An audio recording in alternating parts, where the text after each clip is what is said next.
लाभार्थ्यांच्या हप्त्याची जी तारीख असते ती मंत्रिमंडळाच्या बैठकीमध्ये ठरत असते।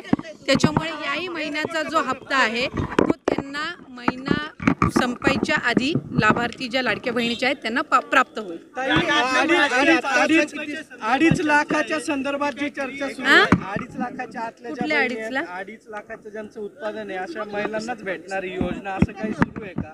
तुम्ही मला वाटतंय सुरुवातीपासून ह्या योजनेच्या संदर्भामध्ये फार गैरसमज हे करून घेतलेले आहेत। आपण जर ओरिजिनल GR वाचला तर आम्ही 10 वेळा हे आत्तापर्यंत बोललेलो आहोत आणि जे अर्ज आहेत ना जून महिन्यापासून आलेले का जुलै महिन्यापासून त्याच्यातच ज्या 2.5 लाखाच्या कमी उत्पन्नाचे आहेत त्यांनाच हा लाभ मिळणार। म्हणजे हे काही नव्याने काढलेलं नाही आहे।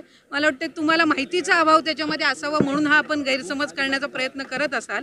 2.5 लाखाच्या कमी उत्पन्न असणाऱ्या महिलांना सुरुवातीपासून या योजनेचा जर आपण ओरिजिनल GR वाचलं तर आपल्याला लक्षात येईल।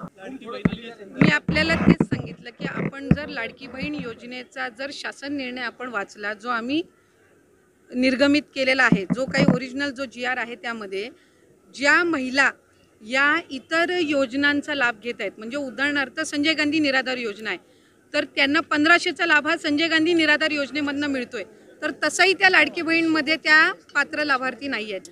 ज्या महिला या नमो शेतकरी योजनेतनं लाभ घेत आहेत त्यांना 1000 रुपये नमो शेतकरीतून मिळत आहेत।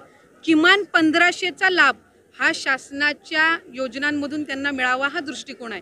त्याच्यामुळे 1000 रुपये त्यांना नमो शेतकरीमधून मिळत आहेत आणि 500 त्यांना लाडकी बहीणमधून मिळत आहेत। आणि याच्यामध्ये काही नवीन नाही आहे, हे जे शासन निर्णय जे ओरिजिनल निर्गमित केलेले आहेत त्यानुसारच आहेत।